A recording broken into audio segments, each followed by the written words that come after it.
So hey guys, welcome or welcome back to our channel. This side से रुपैया and I hope all of you are doing very well. आज के video में हम discuss करने वाले हैं सीए इंटर जैन 25 के लिए टेक्स्ट के इंपॉर्टेंट चैप्टर्स। ये एनालिसिस हम बड़े ही लॉजिकल वे में प्रिपेयर करते हैं बिकॉज आपके पास एग्जाम ट्रेंड के हिसाब से होता है। प्लस मैं दो तीन इंपॉर्टेंट चीजें बताऊंगी जो आपको एग्जाम्स के टाइम एंड प्रिपरेशन के टाइम ध्यान रखनी है ताकि आपका टेक्स्ट का एग्जाम बहुत अच्छे से जाए। With that said let's get started, but start करने से पहले वीडियो को लाइक कर देना और चैनल को सब्सक्राइब कर देना ताकि हम आपके लिए ऐसी अच्छे अच्छे वीडियोस लाते रहें।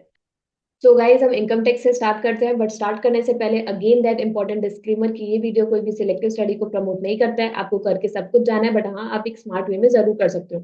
तो सबसे पहले हमारा इंपॉर्टेंट चैप्टर हो जाता है रेसिडेंशियल स्टेटस। छोटा चैप्टर है, स्कोरिंग चैप्टर है और कंसिस्टेंटली पूछा जाता है। आपको ये बहुत अच्छे से करके जाना है।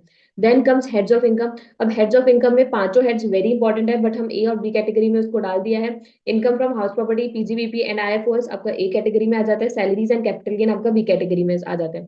अब हेड्स ऑफ इनकम में से जो पीजीबीपी का एक मैंडेटरी क्वेश्चन होता है 15 मार्क का, उसमें से अगर आप अच्छे से करके जाओगे तो आप 7 8 10 भी स्कोर कर सकते हो और आपका स्कोर अच्छा हो सकता है। तो पीजीबीपी के एडजस्टमेंट अच्छे से करके जाना है। प्लस दो क्वेश्चन फुल फ्लेज आते हैं, एक तो ये जो 15 मार्क्स वाला है वो, प्लस एक 6 मार्क वाला क्वेश्चन आता है जिसमें सारे हेड्स मर्ज होते हैं। तो उसमें भी अगर आप देखोगे तो house property PGBP and IFOS important है। इसमें भी house property PGBP and IFOS cover किया गया था, plus additionally capital gain and carry forward भी कवर किया गया है। तो ये आपको ये सारे हेड्स ऑफ इनकम एकदम अच्छे से करके जाने हैं। उसके नीचे हम जाए तो set off, carry forward and deductions. अब set off and carry forwards again important chapter है, स्मॉल चैप्टर है, कर लेना, कवर हो सकते हैं एमसीक्यू में भी अच्छे से। एंड देन डिडक्शंस को आप, अगर आपका डिडक्शंस पहले से अच्छे से पढ़ा हुआ है तो आप कर लेना, बट अगर आपने अभी तक नहीं देखा है तो उसको एंडिंग में कवर करके जाना। वैसे इंपॉर्टेंट चैप्टर्स है, बट एंडिंग में किसी फैकल्टी का रिवीजन वीडियो तो जरूर देके जाना। देन टीडीएस एंड टीसीएस बहुत बच्चे छोड़ के जाते हैं, बट टीडीएस एंड टीसीएस आपको आगे भी वैसे भी काम में आने वाला है। छोड़ने से अच्छा मैं रिकमेंड करूंगी कि किसी फैकल्टी का वीडियो देख लेना। इंपॉर्टेंट जो टीडीएस के सेक्शन है, जैसे टीसीएस में आप देखोगे दोनों बार 206 ही, एक बार 1H और 1F से आ चुका है, तो टीसीएस भी हमारे लिए इंपॉर्टेंट हो जाता है। और टीडीएस भी देख लेना, सिर्फ सितंबर 24 में नहीं आया है तो चांसेस है कि जैन 25 में आ सकता है। Then return of income very very important, दोनों अटेम्प्ट में 8 8 मार्क का पूछा गया है। आपको ये चैप्टर्स एकदम अच्छे से करके जाना है। तो ये था हमारा इनकम टैक्स का। प्लस मैं आपको दो जो इंपॉर्टेंट टिप बताने वाली हूँ इसमें, वो है कि आप जब भी प्रैक्टिस करो प्लीज क्वेश्चन प्रैक्टिस करना, बिकॉज प्रोविजंस कर लेते हैं हम बट क्वेश्चन के टाइम पे आपको क्लिक नहीं होगा। अब आपको लगेगा कि हम क्वेश्चन प्रैक्टिस करते हैं बट हम लोग को करेक्ट प्रोविजंस अप्लाई नहीं कर पाते, तो उसका क्या करें। तो देखो, जैसे ही क्वेश्चन स्टार्ट हो, या आपको एग्जाम में भी ध्यान रखना है, जैसे ही क्वेश्चन स्टार्ट हो, अगर आप स्टार्ट से पढ़ते जा रहे हो और आपको क्लिक होते जा रहा है कि यहाँ पे ये लग सकता है प्रोविजन, यहाँ पे ये प्रोविजन लग सकता है, लिख लो वहां पे साइड में, पेंसिल से लिख लो, पेन से लिख लो, जैसे भी लिख के रखो कि यहाँ पे हमें ये प्रोविजन अप्लाई करना है। बिकॉज आप जब सॉल्व कर लोगे और एंडिंग में उसका सोल्यूशन देखने जाओगे तो आपको नहीं सब क्लिक होगा कि हमको ये चीज भी ध्यान रखनी थी। तो आपको जो भी एडजस्टमेंट्स है, माइनर माइनर एडजस्टमेंट्स है, वो आपको क्वेश्चन के साथ साथ लिख के करना है। प्लस हमेशा क्वेश्चन स्टार्ट करने से पहले पहले नीचे देख लेना कि क्वेश्चन पूछना क्या चाहता है, एंड देन आप क्वेश्चन को स्टार्ट करना, सोल्यूशन करना। ठीक है, तो अब ये हमारा कवर हो जाता है income tax. Now will start with GST. GST में सबसे ज्यादा इंपॉर्टेंट जो हो जाता है वो है, एक तो supply of supply under GST में दोनों अटेम्प्ट में 5 5 नंबर का पूछा गया है। एक ये अच्छे से कवर करना है, प्लस कवर हो जाता है, इतना टफ चैप्टर नहीं जाता है। चार्ज ऑफ जीएसटी में अभी तक आरसीएम कवर नहीं हुआ, तो आपको आरसीएम बहुत अच्छे से करके जाना है। As well as composition scheme भी देख लेना, वैसे तो सितंबर 24 में उसमें से आ चुका है डीप में, तो चांसेस थोड़े कम हो जाते हैं, बट स्टिल आप उसको देख लेना एमसीक्यू पर्पज से, बट आरसीएम बड़ी अच्छे से करके जाना। Then again place of supply very important, 5 5 number cover हो रहे हैं उसमें और हो जाता है इजिली, इतना टफ नहीं पड़ता है।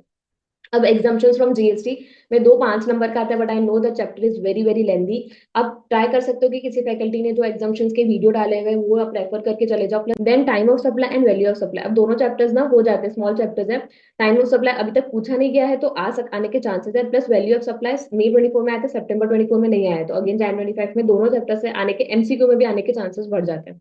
इनपुट टैक्स क्रेडिट तो बोलने की जरूरत नहीं है, आपको सभी ने बताया होगा कि इनपुट टैक्स क्रेडिट कितना इंपॉर्टेंट चैप्टर है, वो आपको अच्छे से कवर करके जाना है। अब रजिस्ट्रेशन देखो, अभी तक टेस्टेड नहीं है, हर चैप्टर में से कभी ना कभी कुछ ना कुछ आता ही है। अभी अगर आप देखोगे chapter number 11 accounts and records, मई 24 में कुछ नहीं आया था, बट सितंबर 24 में कितना है, 10 नंबर का, डायरेक्टली 10 नंबर का। कोई छोड़ के चल जाएगा कि यार इंपॉर्टेंट नहीं है। सिमिलरली अब रजिस्ट्रेशन में दोनों अटेम्प्ट में कुछ नहीं आया, हाई चांसेस है जैन 25 में आने के, तो वो चैप्टर अच्छे से कवर करके जाना। टैक्स इनवॉइस वाला चैप्टर है, थोड़ा सा थ्योरेटिकल वे में चले जाते हैं, मैं अपने एग्जाम में अवॉइड करती थी ऐसे चैप्टर्स, बट स्टिल आप उसको एंड में कवर कर लेना। देन अकाउंट्स एंड रिकॉर्ड ना, अब छोटा चैप्टर है, 10 नंबर का, ऑलरेडी सितंबर 24 में आ गया है, बट स्किप मत करना, छोटा चैप्टर है तो इसलिए करके चले जाना। Then e way bill, payment of tax and TDS TCS दोनों ही पूछ लिया गया है। देखो मई 24 में टीसीएस आया था, सितंबर में टीडीएस आया था, अब आगे क्या आ सकता है वो तो आईसीआई को ही पता है, बट हमारा ये है कि हम करके जा सकते हैं, तो तीनों चैप्टर्स कवर कर लेना। एंड देन अगेन रिटर्न्स अभी तक पूछा नहीं गया है, तो वो भी आपके लिए बहुत ज्यादा इंपॉर्टेंट हो जाते हैं।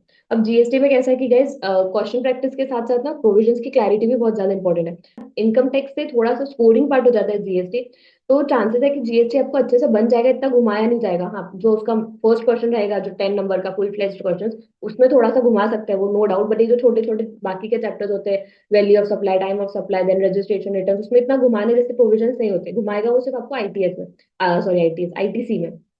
तो इस हिसाब से आप जीएसटी को अच्छे से कवर कर सकते हो, आपका स्कोरिंग पार्ट में जीएसटी आपको हेल्प कर सकता है। तो आई होप गाइस ये एनालिसिस आपको अच्छा लगा हो। अगर अच्छा लगा हो तो हमें कमेंट करके जरूर बताना, और वीडियो को लाइक करना और चैनल को सब्सक्राइब करना। ऐसे ही हम कॉस्ट का और एफएमएसएम का भी ट्राई करेंगे कि हम जल्दी से अपलोड कर दें। Till then stay connected and bye bye.